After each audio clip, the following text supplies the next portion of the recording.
Okay, welcome to lecture 10 of data mining. So today we will discuss interestingness measures for frequent patterns as well as for associations. So we started this topic briefly in the last lecture.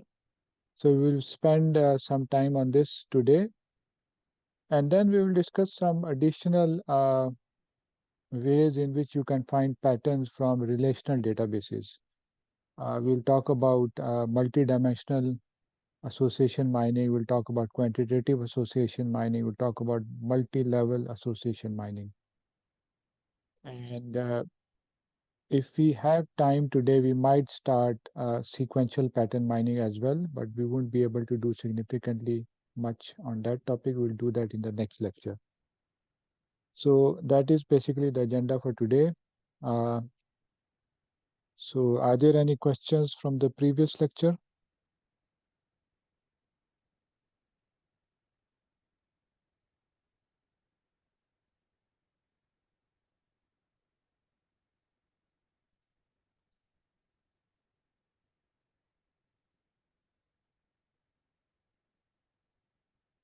So we were talking about interesting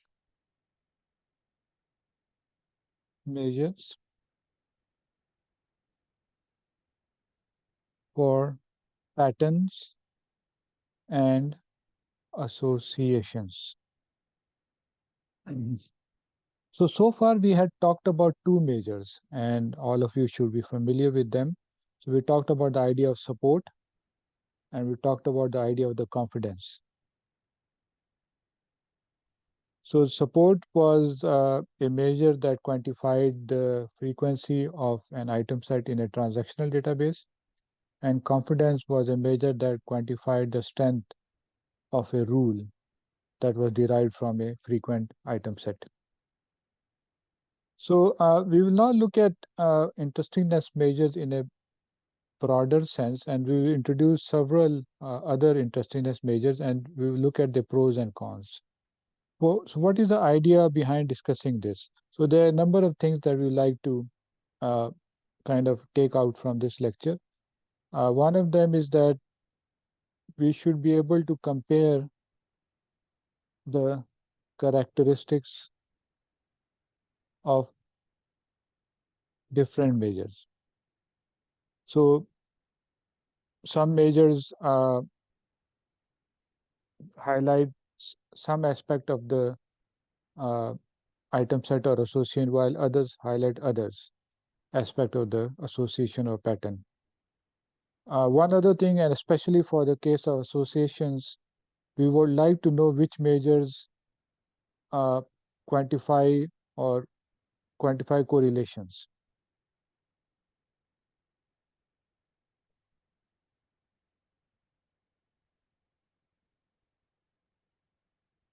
Okay. And also we like to look at measures that are most appropriate for transactional DBs. So transactional DBs have certain characteristics which make some of the common measures that we already know inappropriate for them. And finally, we would like to know measures that are easy to integrate into FP algorithms. Although we won't be spending too much time on this. So we would like to get some idea of which measures can be computed efficiently and which cannot be. So these are some of the takeaways that we like to have from this discussion. So we'll be discussing a number of measures.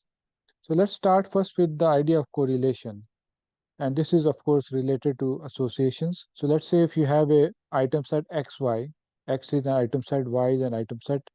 The support of XY of course is, as you know, XY is basically uh, the number of times that X and Y occur, right, together in the transactional database.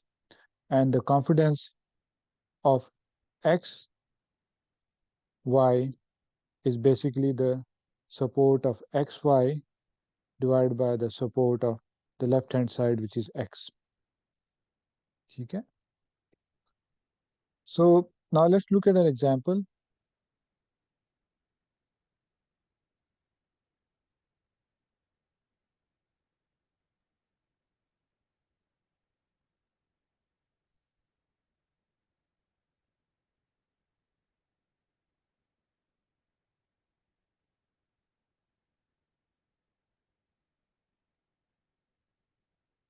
Let's say we want to compare or determine uh, the correlation between play basketball and eat cereal. Let's say we have a database of students. So we record their preferences for sports. One is basketball, yes or no, and the other is their preference for eating cereal, yes or no. And the table below that you see shows you the counts of students that we have in each of those four options. So play basketball and eat cereal is 2000, eat cereal and not play basketball is 1750, and so on. So 250 is the number of students that do not play basketball and they do not eat cereal. So total number of students is 5000. All right. So if you think about the rule, let's say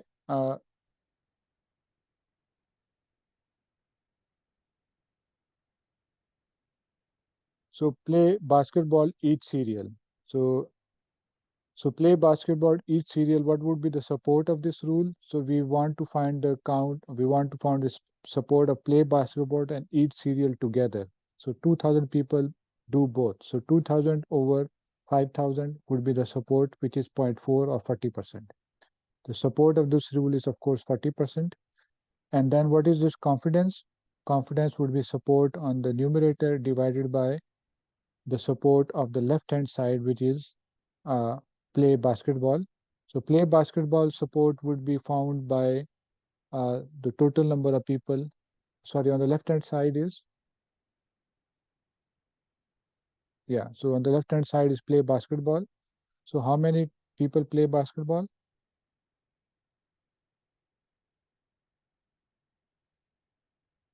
So 3000 people play basketball in all.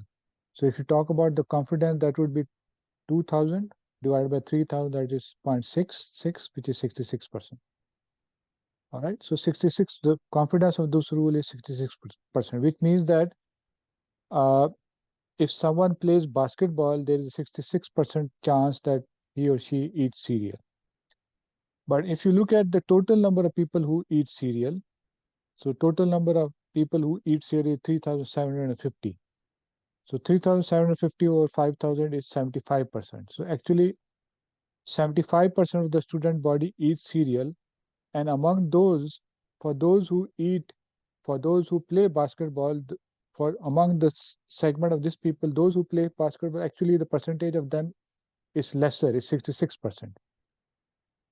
So among the group of students who play basketball, only 66% eat cereal. So in other words, the condition that playing basketball is actually reducing the percentage of eating cereal. So it is kind of negatively correlated. So we cannot take that 66% to mean correlation, meaning that if one increases, the other will also increase.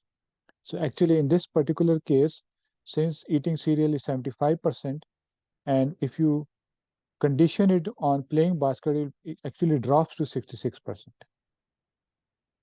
So this 66% that we have computed as confidence is not really correlation. It is just confidence or conditional probability. So this is one aspect that we need to understand. So confidence is not correlation.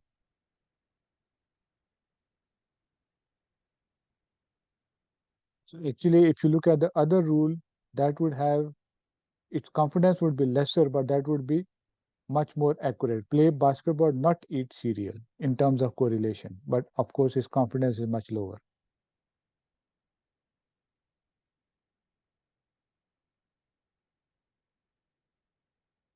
All right, so confidence is not a good measure of correlation. That's one thing. So, what are some good measures of correlation?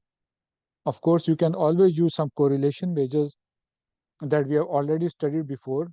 This is basically a discrete data set. You can use chi-square, for example, right? You can also use entropy, which we discussed also as part of our pre-processing section. So you can use chi-square, you can use entropy. You can also use a measure which is we call lift.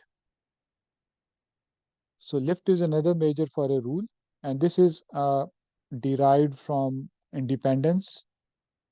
Uh, so we talked about this last time as well. So the lift of a rule x, y is basically in terms of support.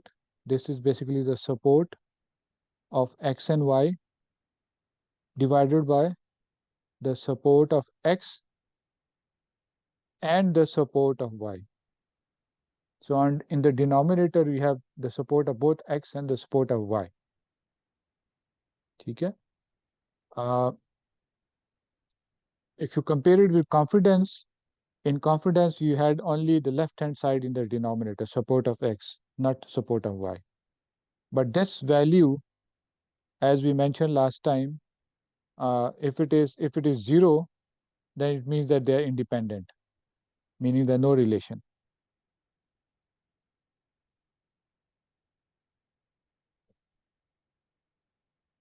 And if it is greater than, 0, 1 hoga. If it is 1, then it's independent. So if it is greater than 1, then we say positively, and less than 1, negatively correlated. So if you take the example that we just saw on the slides, तो उसका हम निकालें तो क्या निकलेगा 2000. ऊपर हमने support of x Y निकालना है, ठीक है. वो क्या होगा 2000 डिवाइडेड बाय 5000 डिवाइडेड बाय नीचे है support of x which is play basketball. Play basketball was 3000 I think, ठीक है. 3000 divided by 5000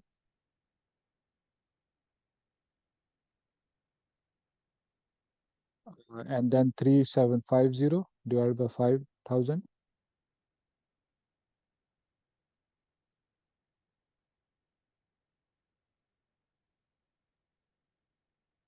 ये कंप्यूट नहीं किया से.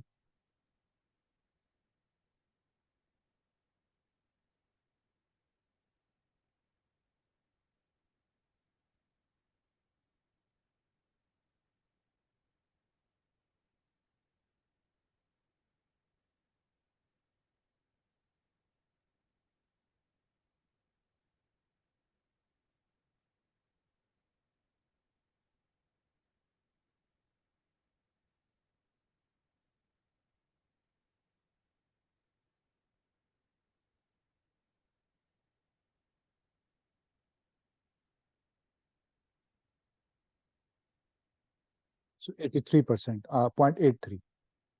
So 0.83 is less than 1, so which means that they are negatively correlated as we had already seen. So you can use lift to identify correlation in a better way. Okay? So less than 1 negative correlated, greater than 1 positive correlated. 1 would mean that they are not correlated or they are independent. And by the way, I mentioned this last time, this is based on the conditional probability issue. So for example, you can write this in terms of probability of y given x divided by probability of x and probability of y. Okay? If this value is 0, then obviously x and y are independent. If this value is 1, meaning the probability of x and y, the joint probability is equal to the probability of the products of the the single probability, then it means that they are independent. Okay, so this was correlation. So if you want correlation, the traditional methods are, of course, chi-square. Traditional methods are entropy, or you can even use lift. Okay. So now let's come up to another issue. So there is another issue, especially this is relevant to transactional databases, and this is the issue of null transactions.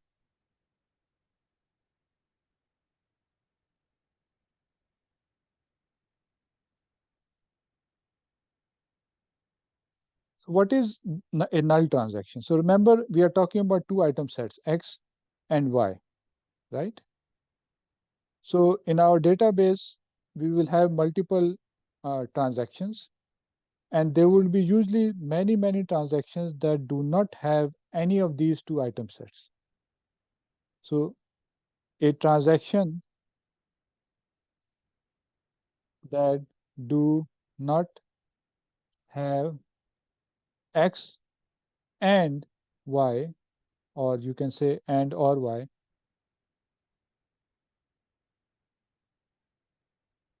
is a null transaction.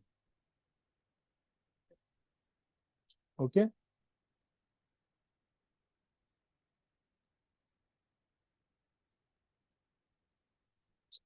So why is this an issue? Usually this is number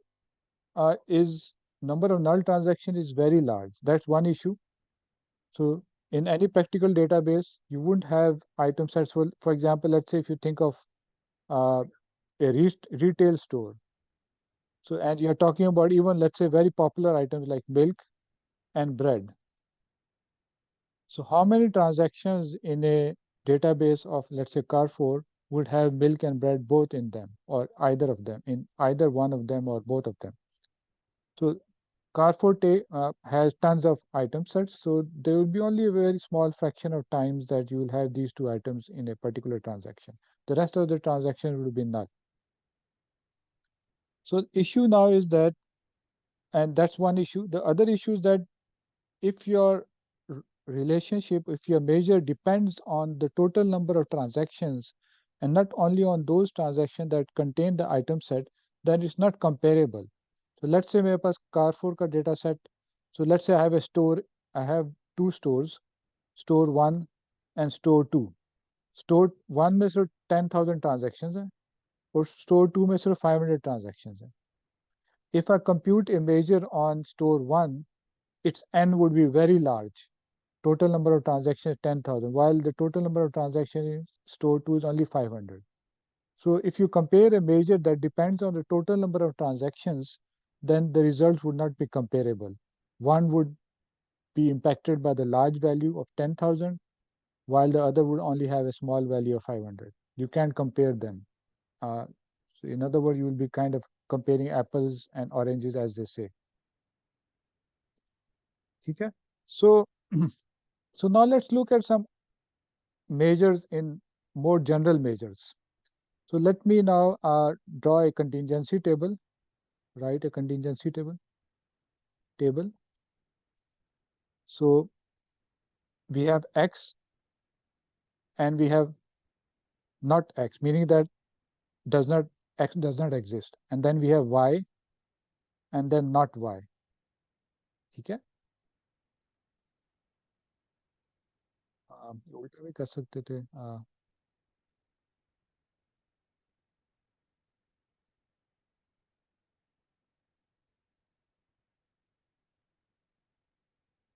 इसको fix कर दें.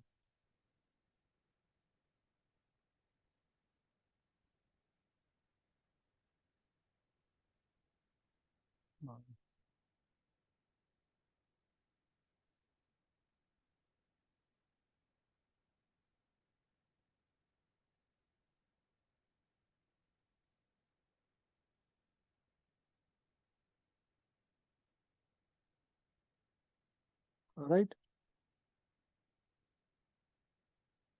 So let's say these values are A, B, C and D. So ये चार cell हैं, इसकी values A, B, C, D मैंने कर दी. ठीक है? So now we want to look at measures for X and Y. So usually these measures, we will call them relatedness measures in general. They may not provide an idea of correlation, but they may provide some idea of relatedness or in general togetherness of the two items sets in X and Y. ठीक है? एक तो very simple measure है, we call it the simple matching coefficient, which is actually also used for similarity. The simple matching coefficient is simply by A divided by n. By the way, ऊपर जो था,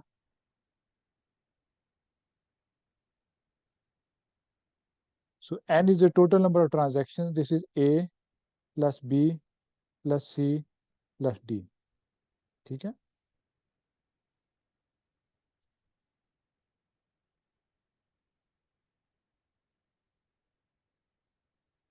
ठीक है, A over n.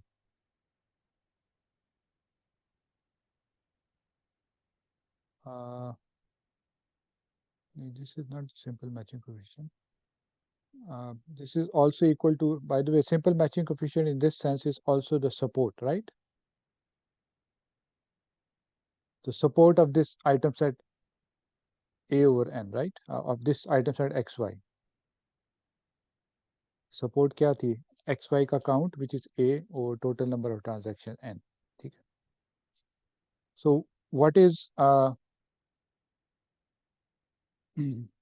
so now let's look at another measure which we call Jacob coefficient. So this is defined as A divided by A plus B plus C. अब इसमें D नहीं है. D क्या चीज थी हमारे टेबल में? D वो ट्रांजैक्शन जिनमें X भी नहीं आ रहा और Y भी नहीं आ रहा. तो Jacob coefficient does not have the value D in its denominator. So this measure is null invariant. It does not depend on the null transactions because it does not have D in it. It just depends on those transactions that contain both X or Y or either X or either Y. ठीक है? By the way, support जो ऊपर लिखा था मैं simple matching coefficient, that is not null invariant because उसके n पे depend कर रहा है, D पे depend कर रहा है. Okay, another measure is Sorensen dice or simply dice. Sorensen dice. So this is defined as 2A divided by 2A plus B plus C. So this is also null invariant, right? Because it does not involve a D. And then we have a measure called cosine. So by the way, these measures are also known as similarity measures when we apply it to clustering, for example. But here we are trying to find the similarity between these two attributes. One attribute contains X or not X. The other attribute contains Y or not Y. So cosine is actually defined in this way. A on the denominator we have SQRT square root of A plus B and A plus C. ठीक है? So what is A plus B? This is the number of times that we see X, number of transactions that contain X. A plus C is the number of transactions that contain Y. ठीक है? So again, there is no D there. So this is also null invariant. So you can use these null invariant measures to compare item set across transactional databases. ठीक है? And these are, as I said, in general relatedness measures. You cannot directly say that they are correlation. They are not necessarily correlation. They're just relatedness. How related these two item sets are in our transactional database. ठीक है? But if you look closely at these measures, in measures में ना थोड़ा सा एक relationship भी है. If you look at Jacob was A over A plus B plus C. Sorensen dice में क्या था? उसको मैंने 2A लिखा था ऊपर. If I write that in a different way, A divided by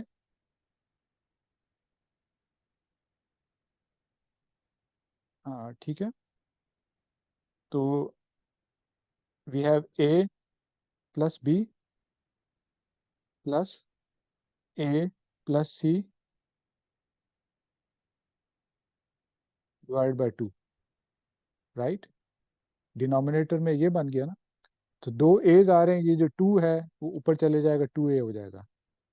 but ये जो a plus B a plus C का sum divided by 2, so what is this? Denominator में mean of the number of times that we see x and number of times that we see y, arithmetic mean. So a divided by mean of x seeing x and y. ठीक है? So if you look at cosine now, cosine में a है ऊपर और नीचे क्या है? S Q R T. ठीक है? a plus B a plus C. ठीक है? So this is actually a divided by geometric mean of seeing x and y. ठीक है ना? Square root of two values product is their geometric mean. Sum divided by 2 is the arithmetic mean. ठीक है? So now actually you can also now understand, maybe you can now compare now relations. In general, the geometric mean is less than or equal to the arithmetic mean. So in general then, for any transactional database, the cosine similarity may be larger or equal to the cosine relatedness may be larger or equal to the Sorensen dice relatedness, and that may in general be greater than equal to the Jaccard coefficient. तो ये आपको एक relationship यहाँ से मिल जाता है. And of course, as we said, Jaccard, Sorensen dice, and cosine are all null invariant. They do not involve D, which is the number of transactions that do not contain x and y. ठीक है? And they can be used to compare item sets across various transactional databases. ठीक है? Actually, there are many other measures as well. People have proposed like 20 to 30 measures, so we won't discuss all of them. So I'll discuss two more before we will conclude this.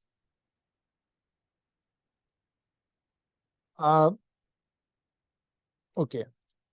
So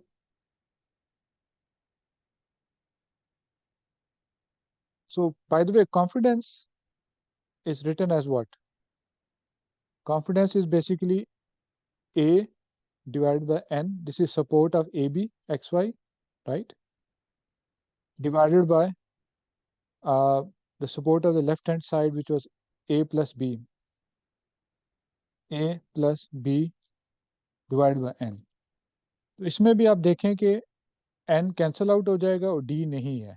So this is also null invariant. ठीक है? Confident null invariant है. But इसका वो दूसरा issue है कि it does not tell us correlation, just tell us conditional probability. So A over N divided by A plus B over N. Left hand side का जो count है. N cut जाएगा, so we'll simply have basically if you go to the next slide. So basically A divided by A plus B. So by the way, इसको आप जो ऊपर वाले हमने मेजर्स लिए तो उसके साथ भी कंपेयर कर सकते हैं. So Jaccard was A over A plus B plus C. So confidence was A over A plus B only. So confidence in general will be larger than Jaccard.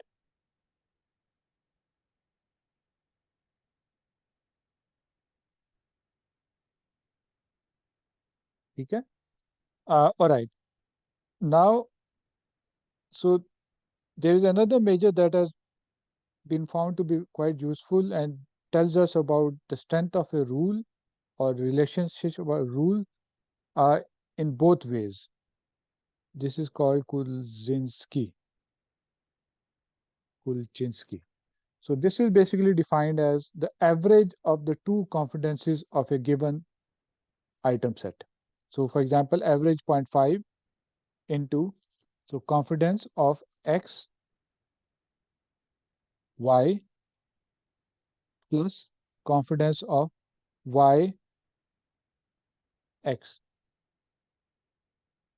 So remember, if you switch items in a rule, your confidence might change.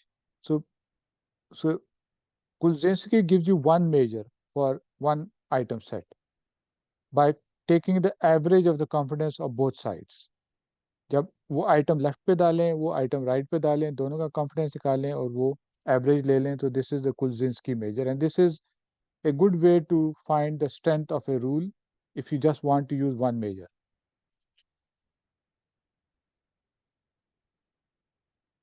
And of course, this is also null invariant. क्यों? Because confidence use कर रहा है. ठीक है? Confidence is null invariant, so this would also be null invariant. इसके साथ एक और sometimes people use which called imbalance ratio. So this is actually tells us since हमने कुलजिंस्की यूज कर लिया x को लेफ्ट पे रखा y को लेफ्ट पे रखा दोनों हमका एवरेज ले लिया तो imbalance ratio tells you कि कौन सी साइड ज़्यादा स्ट्रांग है. So this is computed as the support of A minus the support, sorry, A नहीं था,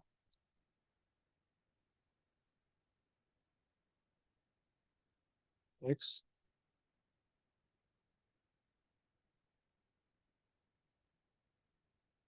Y, ठीक है, ये न्यूमरेटर है, ठीक है.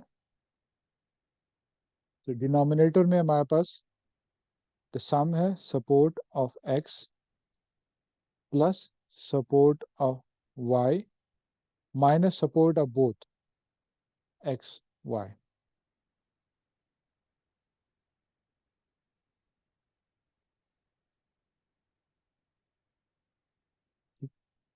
So this is the imbalance ratio. So if the support of A is greater than the support of B, this would be positive. If it is less than that of B, it will be negative. Denominator, of course, is kind of a normalizing factor. The sum of both supports minus the sum of the support of the two item sets together.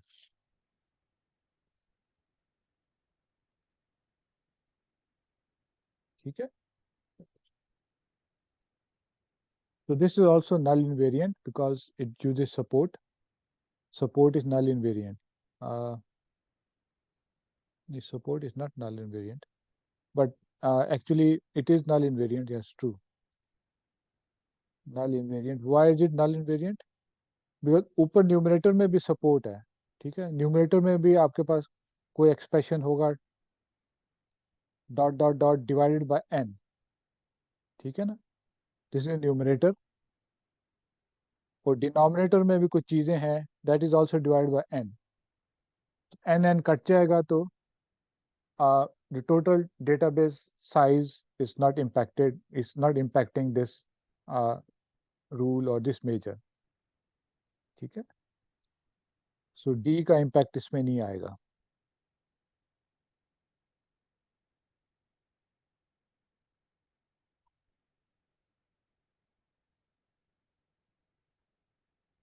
So any questions? So we had discussed interestingness measures for patterns as well as for rules, uh, and we presented a number of measures and we looked at these measures from different perspectives. One perspective was whether they were null invariant or not. The other perspective was what type of information that they provide. Do they provide information regarding correlation? So we said that only lift, chi, or even entropy provide information about correlation. Confidence does not provide information about correlation. By the way, lift is not null invariant. So lift, even though it provides information about uh, correlation, it is not null invariant. ठीक है. Because उसमें n का एक factor रह जाता. Y? Because ऊपर numerator में था डिवाइड बाय n, डिनोमिनेटर में दो n थे डिवाइड बाय n स्क्वायर. एक n फिर भी रह जाता. So it's not null invariant. So you cannot compare lift across different transactional databases with different lengths or sizes. But it does provide for any given transactional database a good idea of the correlation.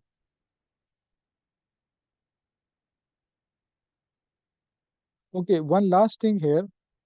We also mentioned that we want to find uh, measures that are efficient or that can be used to compute satisfying item sets efficiently. So we saw that for example, for support. So support is an interestingness measure, right?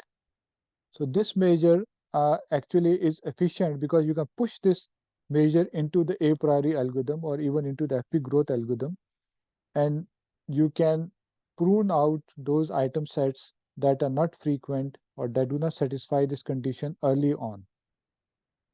And as such, you can improve the efficiency of the algorithm. So instead of applying a interestingness measures after we have found all patterns, we are able to prune out in a not interesting patterns earlier on in the algorithm. Okay? So not all measures are efficient in this sense. So, and of course, this is an active area of research. People are proposing measures that can be computed efficiently. So support, of course, can be computed. All items that satisfy some minimum support can be computed efficiently, as we have already seen. And so, for example, lift, for example, cannot be pushed into an algorithm efficiently. So this discussion, of course, we won't go into much detail. We will return to this topic later on, I think, in the next lecture when we talk about constraint-based mining.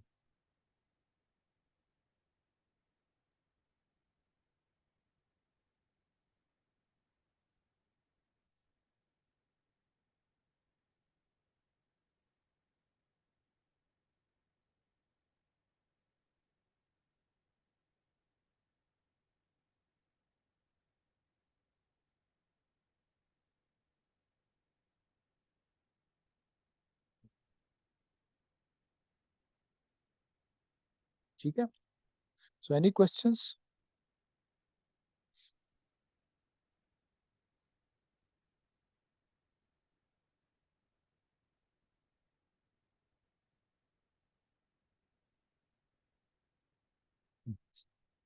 अच्छा, ठीक है. Uh, so we have essentially completed this chapter. Uh, we will now move on to the next chapter of your book by hand, in which we have some additional topics that we would like to cover. This chapter is also on frequent pattern mining, but we talk about some additional ideas. Mm. So, so let's first start with multidimensional.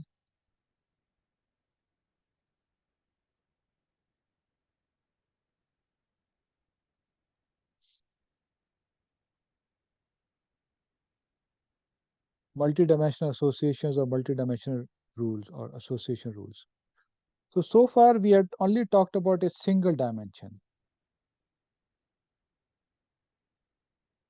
Dimension is what? Like a feature or like a factor or like a attribute.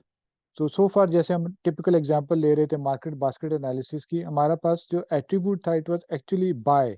Someone bought something, bought milk, for example, ठीक है? And that person also uh, the logical and then buy, let's say, bread, ठीक है?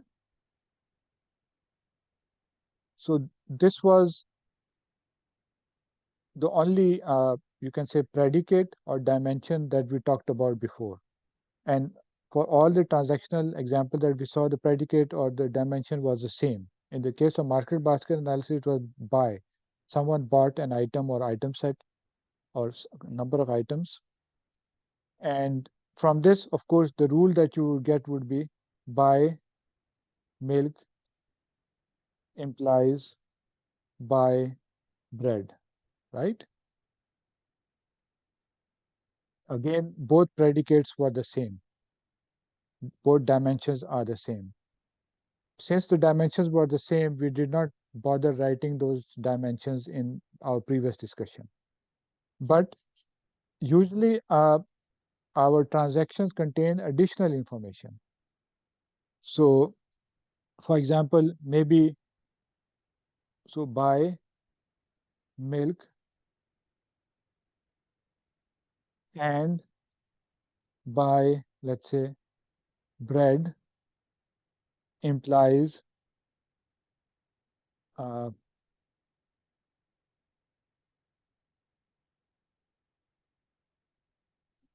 let me think about another attribute. Uh, so for example, I don't know if this is a good rule or not. Gender, for example, female. ठीक है. अब एक gender एक और dimension या attribute आ गया.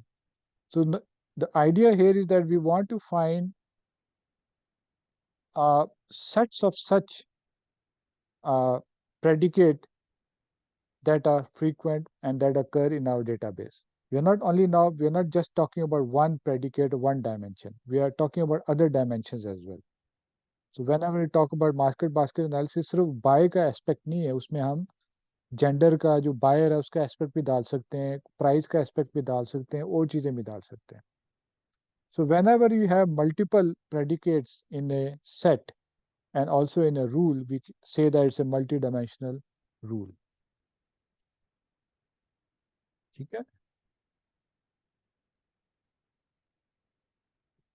So now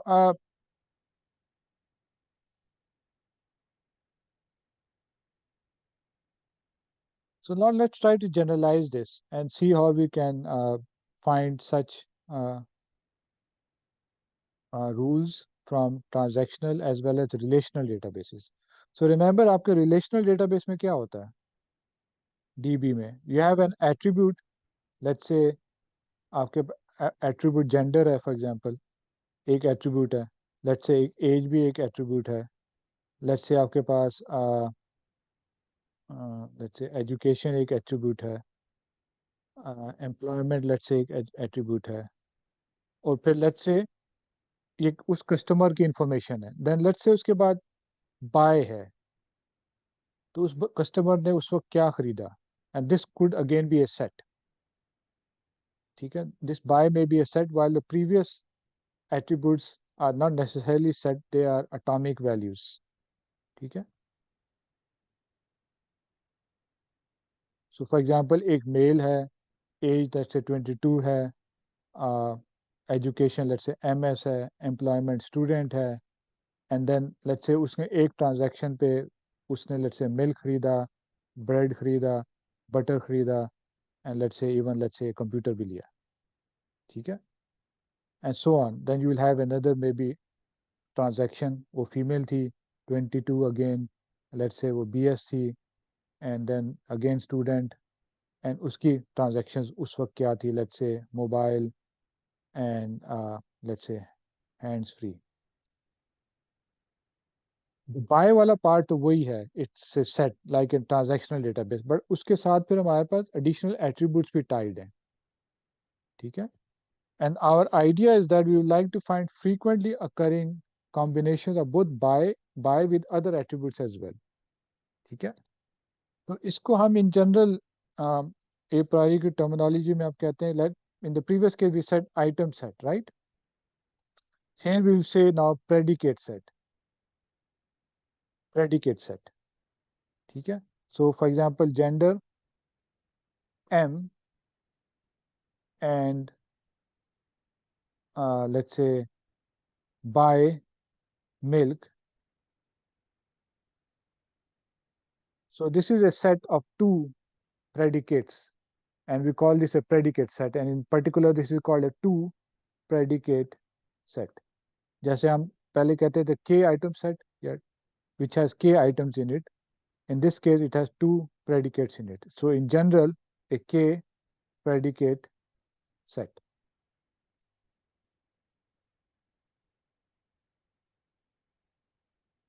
ठीक है.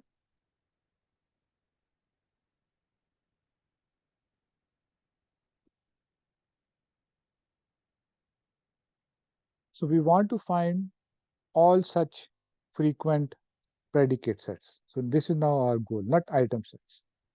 And as I said, these kind of uh, problems arises whenever you have a relational database where you have attributes and values, and you may have some attributes that contain sets also, like in this case we have by, But even if all attributes contain attributes and values and no sets, you can still apply uh, this approach to find frequently occurring predicate sets. Okay? So now let's look at how we can do that. So is this idea clear of a predicate set?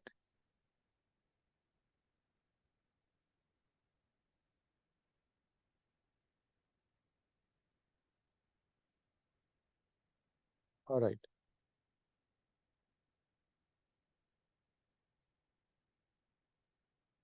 Okay. So actually you can use both of all the algorithms that we have discussed in the previous part to find frequent predicate sets. So our goal now is to find frequent predicate sets.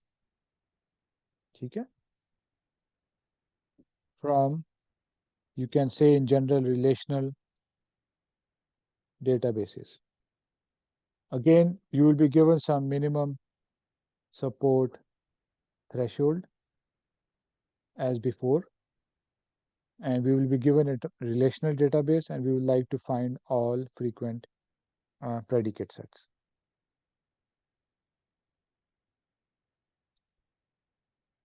So now let me take a simple example. Instead of now uh, giving meaningful names, let me give attributes A. Let's say we have attributes A, B, and C, and D, let's say. 4 attributes. For each attribute has, let's say, 3 possible values. So for example, A की जो domain होगा, yeah, let's say it would be A1, A2, and A3.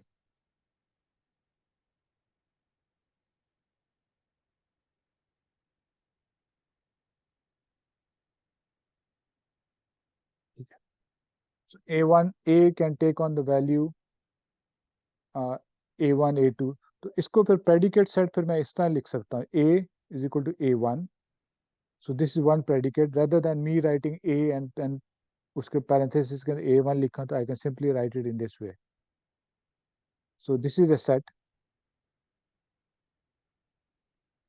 So this is basically a one predicate set.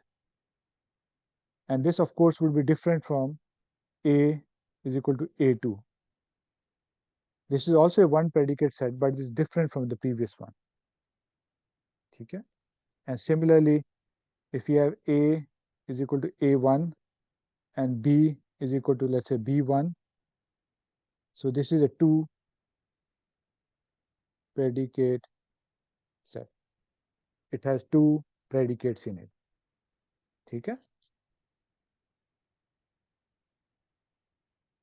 So in the previous case, for example, उसी यही terminology मैं use करूँ तो we would like gender is equal to M, for example.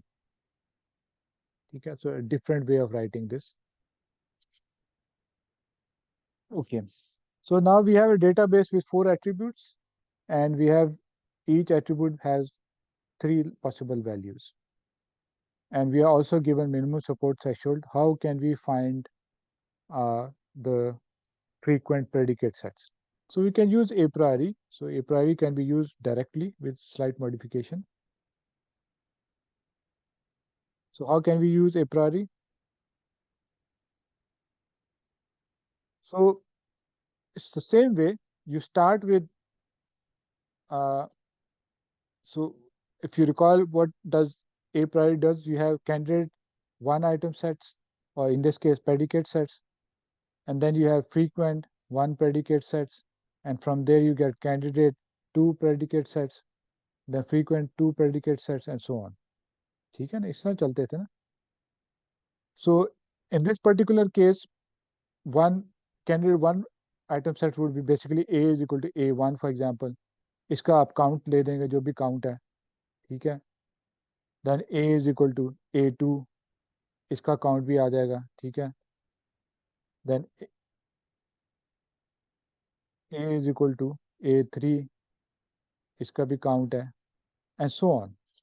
So you will have, for example, single predicate sets, B is equal to B1, ठीक है, count and so on, ठीक है. Of course, इसमें जो frequent हो रहे होंगे, which means that they occur more than the minimum support count, वो आप retain कर लेंगे, वो L1 बन जाएगा आपका, right? So far so good, right? कोई इसमें इशू तो नहीं है ना. सिंगल आइटम्स आपने देखने कितनी दफ़ा A की वैल्यू A1 आई, कितनी की A की value A2 I. If any of these values greater than minimum support threshold, तो you retain it as L1, otherwise you prune them. अब L1 से आपने C2 बनाना है. तो लेट्स से मैं कुछ दे देता हूँ. A is equal to A1, एक मेरे पास आ गया फ्रीक्वेंट, और A is equal to A2 भी एक फ्रीक्वेंट आ गया. And then let's say B is equal to B1 एक फ्रीक्वेंट था. And let's say C is equal to C1 भी फ्रीक्वेंट था. And let's say D is equal to D1 भी एक फ्रीक्वेंट था. और लेट्स से D का एक और भी कर देते हैं, D is equal to D2 भी फ्रीक्वेंट. तो let's say this is my L1. अब इससे आपने C2 जनरेट करना है.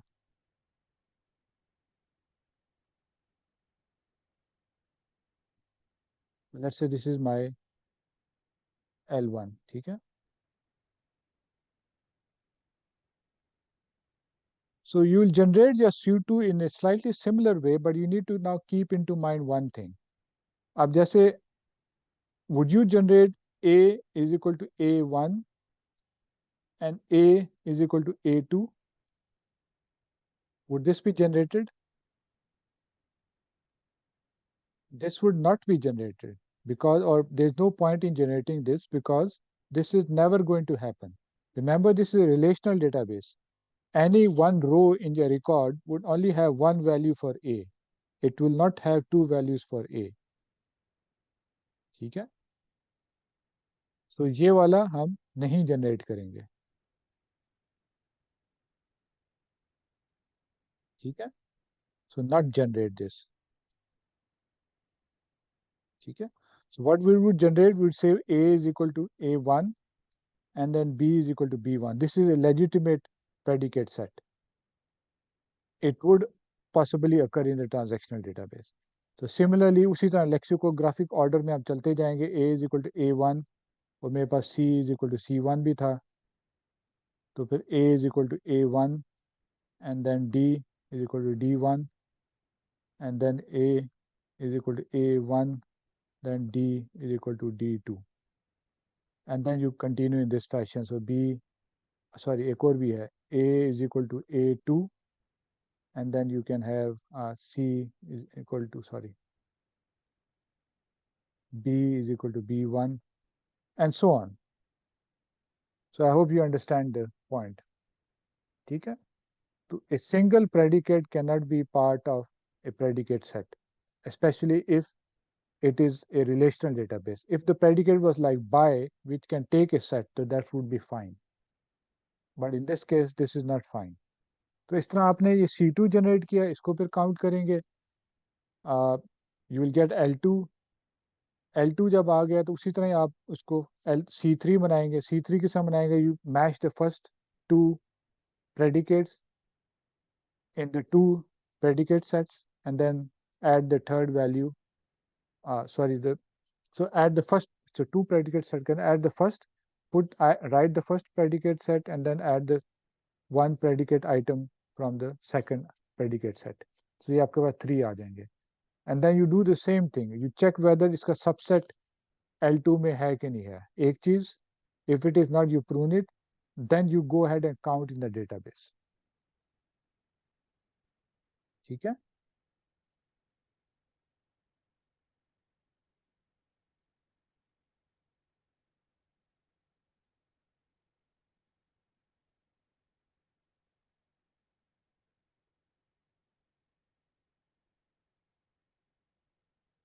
Any questions?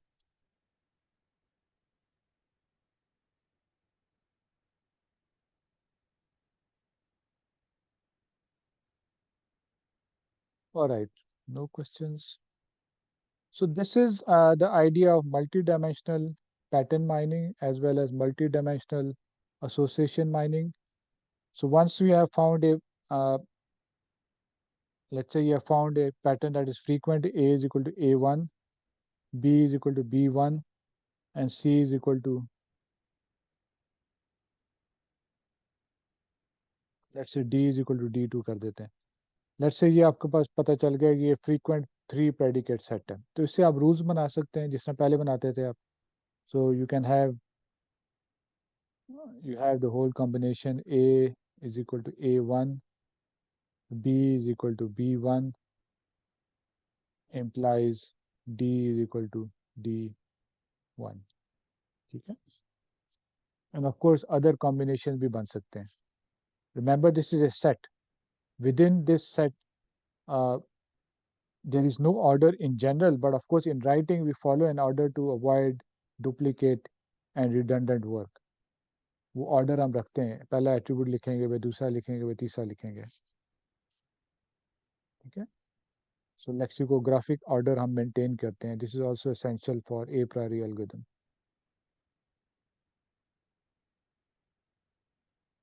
ठीक है. एंड इसकी सपोर्ट और कॉन्फिडेंस उसी तरह ही निकलती है जैसे नॉर्मल सपोर्ट एंड कॉन्फिडेंस निकलती है, only that we are not counting the occurrence in a relational database. Okay, so now let's briefly discuss multi-level associations or rules. ठीक है. Uh, so in many domains, we often have hierarchies, or as we call it, concept hierarchies. I think we discussed concept hierarchies. It is part of, I think, your pre-processing, but मुझे याद नहीं आ रहा कि class में मैंने discuss किया था, but it is part of your syllabus. Hierarchies. So concept hierarchies naturally exist in many domains. So if you take the domain of retail stores, so concept hierarchies exist in this way. So let's say if you go to a large retail store like Carrefour, you will have a hierarchy like this. You will have departments. ठीक है. Departments के अंदर you may have further subcategorizations. Uh, so maybe you can say product lines, and then further subcategorizations could be brands, and then finally uh, individual items.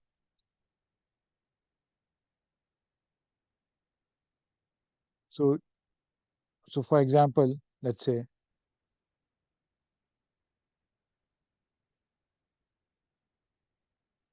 ठीक है. तो let's say हम एक example लेता हूँ. let's say डिपार्टमेंट में कहता हूँ इलेक्ट्रॉनिक्स. ठीक है. उसमें product line let's say TV. Brand में let's say कहता हूँ Samsung. an individual item would be a specific Samsung TV. I don't know the model numbers. को model number होगा उसका.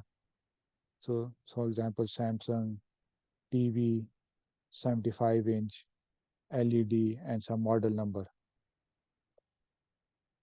ठीक है. So usually such hierarchies exist in many domains.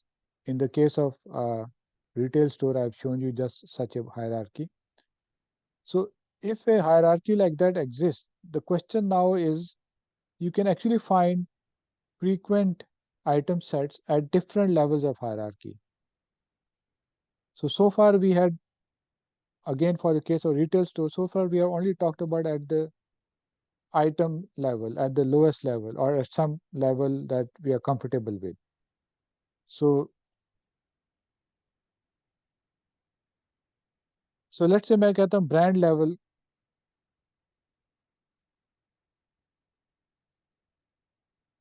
So brand level की बात करते हैं तो we have various brands. You have Samsung for example, you have TCL for example, you have Sony for example. You have even EchoStar now makes TVs and so on. So let's say if you want to find frequent purchases at this level, then you will be shaping your data set that contains only brands. We are not worried about models. ठीक है. So आपके पास जो अब item sets आएंगे वो इस तरह के आएंगे. Samsung, for example, TCL and Sony, for example. ठीक है. So this might be a frequently occurring transaction where someone comes to the store, buys a Samsung electronic item. By the way, ये जो टीवी के नीचे भी आ रहा है, this is kind of very rare कि Samsung टीवी भी लिया उसने, TCL टीवी भी लिया और Sony टीवी भी लिया एक ही ट्रांजैक्शन में. ठीक है. But the point I'm trying to highlight here is that you are now leveling, you are trying to find item sets at particular level. एक लोअर ऊपर लेवल पे चले जाएं, डिपार्टमेंट के लेवल पे चले जाते हैं. लेट्स से डिपार्टमेंट के लेवल पे. तो डिपार्टमेंट के लेवल में इलेक्ट्रॉनिक्स एक डिपार्टमेंट मैंने लिख लिया. ठीक है. एक ग्रोसरी का डिपार्टमेंट हो सकता है, एक लेट्स से क्लोथिंग का हो सकता है, एंड मे बी और व्हाट एल्स, कुछ और एक डाल लेते हैं.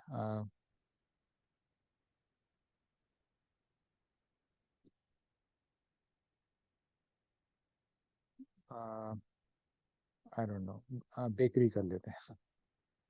Okay. So if you want to mine at this level, then the item set that you find would be whether transactions at bakery is frequent or not, whether transaction in electronics is frequent or not, whether someone who comes to the store electronics भी ले रहा है और फिर grocery से भी ले रहा है, whether this is a frequent item set or not. ठीक है. So far I've said that you can choose the level of your transaction in which you want to mine. You can actually mine across transactions, across levels as well. ठीक है. वो भी आप कर सकते हैं. So you have multiple options. So it's all up to you.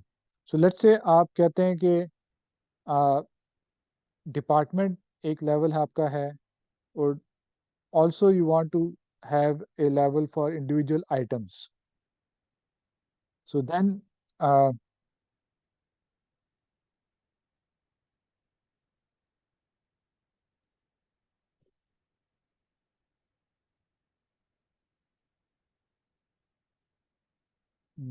okay. So okay, let's say अब department हमारे पास इलेक्ट्रॉनिक्स था, उसके अंदर हमारे पास प्रोडक्ट लाइन एक टीवी थी. प्रोडक्ट लाइन में और भी हो सकते हैं, मोबाइल फोन्स हो सकते हैं, वॉशिंग मशीन्स हो सकती हैं, सो ऑन. ठीक है. So maybe we take that level as well as we take the last level, which is your items. Items, of course, पे सारे items आ रही होंगी. So you might find rules like this: TV and let's say specific uh, mobile phones. For example, Samsung. Uh, Samsung, let's say आजकल क्या चल रहा है, A73. ठीक है. So this rule can also be formed. Again, all of this is possible if you shape your data accordingly. आपको थोड़ा data की pre-processing करनी पड़ेगी and based on your requirement. So if you want to retain product lines as well as individual items, तो आपको data कुछ तरह पहले process करना पड़ेगा, फिर आप उसके transactions and frequent combinations ढूंढेंगे.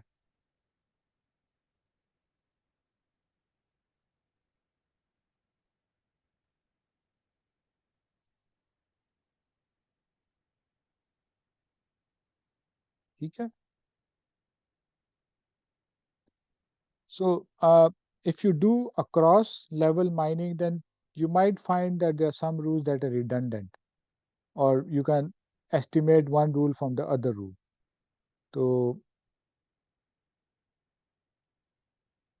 उसमें for example, so let's say ये rule बना TV implies, let's say था Samsung A73, right? ठीक है. So this is one rule. Of course, this is multi-level, not one level. एक level प्रोडक्ट का एक लेवल आइटम का है और वो item by the way mobile का आइटम है नॉट टीवी का आइटम ठीक है and then let's say you have another item एक टीवी का मॉडल मैं लिख देता हूँ इधर टीवी का मॉडल कौन सा हो सकता है I don't have let's say TCL कोई मॉडल है 65 A73 so in this case you notice that the only difference between the two rules is the right hand side तो सेम है लेफ्ट हैंड साइड डिफरेंट है एक जो left hand side different क्या है एक उसका लोअर लेवल है एक हायर लेवल है so in this case maybe you wouldn't want to retain both rules you like to only retain maybe one rule especially if their confidence remains the same because their support would change of course uh, so of course जो TV है और A73 है इसका जो count होगा जो भी let's say इसका कोई काउंट मैं कह देता हूँ 10 है लेट्स से और लेट्स से जो दूसरा हमारे पास था TCL 65 और A73 so इसका इन जनरल काउंट 10 से ज़्यादा होगा कम होगा because now you have a lower level so इसका इन जनरल उससे कम होगा it can be equal but in general कम होगा लेट्स से ये 2 है ठीक है because it's at a lower level पे मोर स्पेसिफिक आइटम्स हैं टीवी तो हर किस्म का टीवी आ रहा है टीसीएल भी होगा सैमसंग का भी होगा वन मॉडल होगा अदर मॉडल भी होगा ठीक है so if both rules had the same confidence it means that the only difference that was occurring in this rule confidence में क्या होता है support of the item side divided by support of the left hand side item side of course का support कम हो जाएगा नीचे वाले का left hand side दोनों का डिफरेंट है तो इसका मतलब है जो डिफरेंस ऊपर वाले का आ रहा है वो उसी वजह से आ रहा है कि लेफ्ट हैंड साइड के साथ आ रहा है so that's why you can just keep one and just look at the rule for one of them so let's say rule एक का TCL 65 implies A73 let's say इसका कॉन्फिडेंस let's say 80% है और दूसरे का भी कॉन्फिडेंस टीवी का भी 80% है A73 so इसका भी let's say 73 है sorry 80 है 80 so then you know that this difference this confidence since the confidence is same the difference is only because of the different support at the different levels ठीक है so then you can only maybe keep one rule and forget about the other rule so इस तरह के आप redundancies reduce कर सकते हैं if you are dealing with multi level cross level item set mining of course if you are mining at a lower level आप minimum support threshold generally थोड़ा रखेंगे higher level पे generally ज़्यादा रखेंगे because higher level पे भी थोड़ा रखें तो you'll find lots of item sets और लोअर लेवल में आप थोड़ा इसलिए रखेंगे हाई रखेंगे तो कुछ मिलेगा ही नहीं बिकॉज एक सिंगल कोई मॉडल मल्टीपल दफ़ा नहीं खरीदा जाता ठीक है I think we are running out of time so I'll break here so are there any questions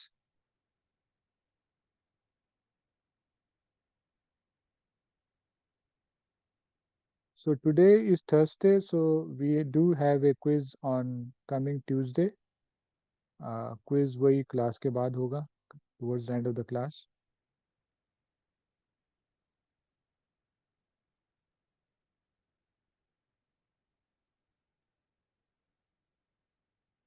ठीक है